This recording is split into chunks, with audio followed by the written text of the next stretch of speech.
Welcome to another deep dive. This time we're looking into some really thought-provoking ideas about childhood education and development. Where do we even begin with this stuff? Well, the source material is from a speaker who brings a super unique perspective. I mean, he's a successful entrepreneur, right? And now he's taking that mindset and sort of shaking up the world of schools. It's pretty fascinating. I have to admit, just glancing at the notes here, some of his ideas are pretty bold. Like using the word training when it comes to children. Right. That kind of threw me off at first. I don't know, training sounds kind of, strict, doesn't it? Yeah, I can see why you'd say that. It almost makes you think of like obedience drills or something, not nurturing a child's mind and spirit, It does. So how do we square that with what we traditionally think of as good parenting?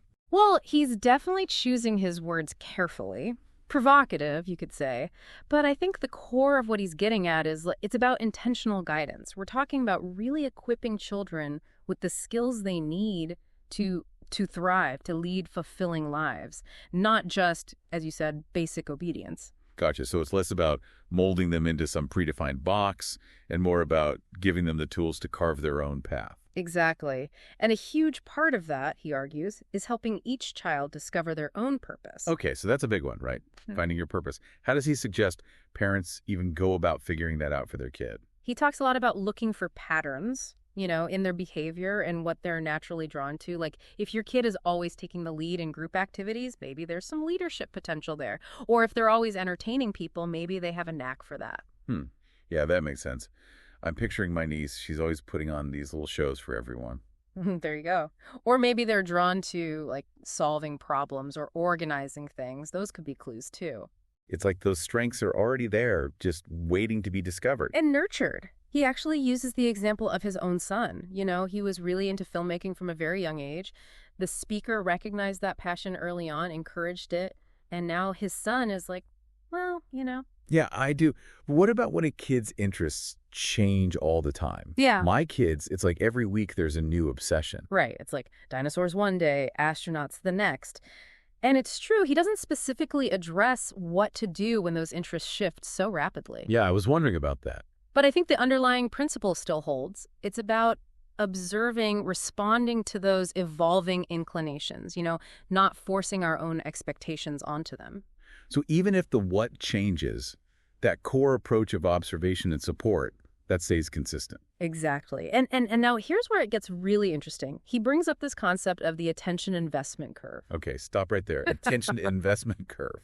I have no idea what that even means. You and me both, at first. It sounds complicated, but it's actually a pretty simple idea. He's suggesting that ideally, parents should invest like a significant chunk of time and energy into their kids, especially when they're very young, but then gradually, and this is the key, gradually decrease that attention as the child gets older. Wait, hold on. You're saying spend less time with them as they get older? That seems completely backwards.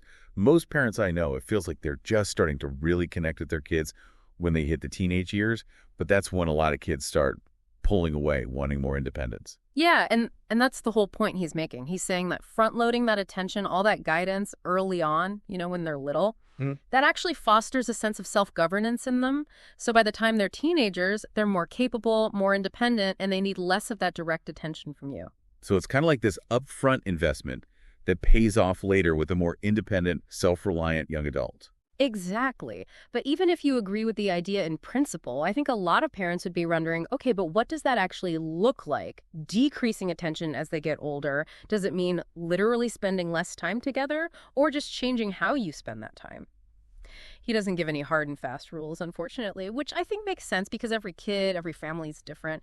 But he definitely sparked a lot of questions in my mind about how we approach parenting as our kids grow and change. Same here. And it's not just about time and attention. He also has some pretty radical ideas about child psychology. Like, get this, he says, children don't lie. I know, right? My first thought was like, has he ever met a 5-year-old? Exactly. Have you ever met a 5-year-old? They're little experts at stretching the truth, in my experience. Well, his take on it is that what we see as lying is often just their imaginations running wild. Kids haven't fully grasped the line between fantasy and reality yet. Okay, so instead of like coming down hard on a kid for making up a story, we should be trying to understand where it's coming from. Exactly. It's more about recognizing that, hey, this isn't necessarily a deliberate attempt to deceive. It's them exploring their world, figuring out how to make decisions. He actually tells the story about one of his own sons, just getting frustrated one day and declaring, I want to make a decision. Oh my gosh, that is so classic. I think every parent has heard that line at some point. Right. And it's such a good reminder that kids, even when they seem to be acting out, they're really just trying to assert themselves, to test their boundaries, to exercise those decision-making muscles. And instead of viewing that as a bad thing, we should be guiding them to make those choices responsibly. Which leads us to, I think, one of his biggest critiques. He's not a fan of traditional schooling, is he? Nope, not really. He thinks it's way too focused on what he calls schoolerization, not actually developing a child's full potential. Schoolerization. Now, there's another word I haven't heard before. What does that even mean? It's like he's saying traditional schools prioritize rote learning, memorization, standardized tests, all that stuff, without really fostering creativity, critical thinking, or real-world skills. So he's not against education itself, but he's questioning whether the way we're doing it is actually serving kids' needs. Exactly. And so what does he propose instead? Right. What's the alternative? Well, he's actually created schools that prioritize what he calls a kingdom culture. A kingdom culture. Okay, now I'm really intrigued. We definitely need to unpack that one. Well, we will. It's a fascinating concept, and we'll dive into all the details in the next part of our deep dive. So we left off with this idea of a kingdom culture, right? And how he's using that as a model for these schools he's created. It's pretty out there when you think about how most schools are run. I'm super curious about that. Like, how does this kingdom thing actually play out? What makes his schools different from traditional schools? Well, it seems like the focus is on creating an environment of freedom, creativity, entrepreneurship. Those are the big pillars, not just textbooks and tests, Okay, so less about rote learning, more about, hands-on experience, real-world stuff. Exactly. He actually talks about how the kids might manage a garden and then learn how to sell the produce they grow. Oh, wow. I love that. Yeah. It's like they're learning about agriculture, economics, responsibility, problem solving. I bet kids would be way more engaged with that kind of learning. Yeah, it's not just textbook knowledge, right? It's real-life skills. And speaking of real-life skills, get this, he's a huge believer in teaching financial literacy, from a super young age. Are you we talking here? 5th grade. Can you believe that? 5th grade. No. Most schools don't even touch on that stuff until high school, if at all. Right. But he's like, no, this is essential stuff. Kids need to understand how money works. And he uses these really simple, clever analogies to make these complex topics relatable for kids. Okay, give me an example. How do you explain compound interest to a 10-year-old? Well, he explains interest as the rent you pay on money. Isn't that great? That's brilliant. It totally demystifies it. Kids can understand rent. Right. It's all about making it relevant to their world. But even with all these super innovative ideas, he keeps coming back to this one core principle, which is family is everything. Yeah, that's something I think we can all agree on. He's super clear that no school, no program, no matter how amazing it is, can replace a strong, supportive family environment. It's within the family that kids really learn their values, develop their sense of self, figure out who they are. It makes you realize that parenting, it's not just about, putting food on the table and clothes on their backs. It's about creating that space where they feel safe, where they can truly thrive. And what I really appreciate is that he's so open about his own parenting journey. He talks about the mistakes he's made, the things he's learned along the way. It's refreshing, right? Yeah. Because you often hear from these experts, and they make it sound like they have it all figured out. Yeah.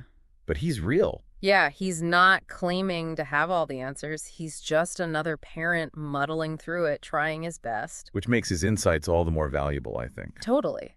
So to kind of recap where we are, we've got this big paradigm shift from raising to training, this whole idea of purpose-driven parenting, that counterintuitive attention investment curve. Right, all these really big ideas. And then on top of all that, we've got this whole kingdom culture model of education, which prioritizes, freedom, creativity, real-world experience.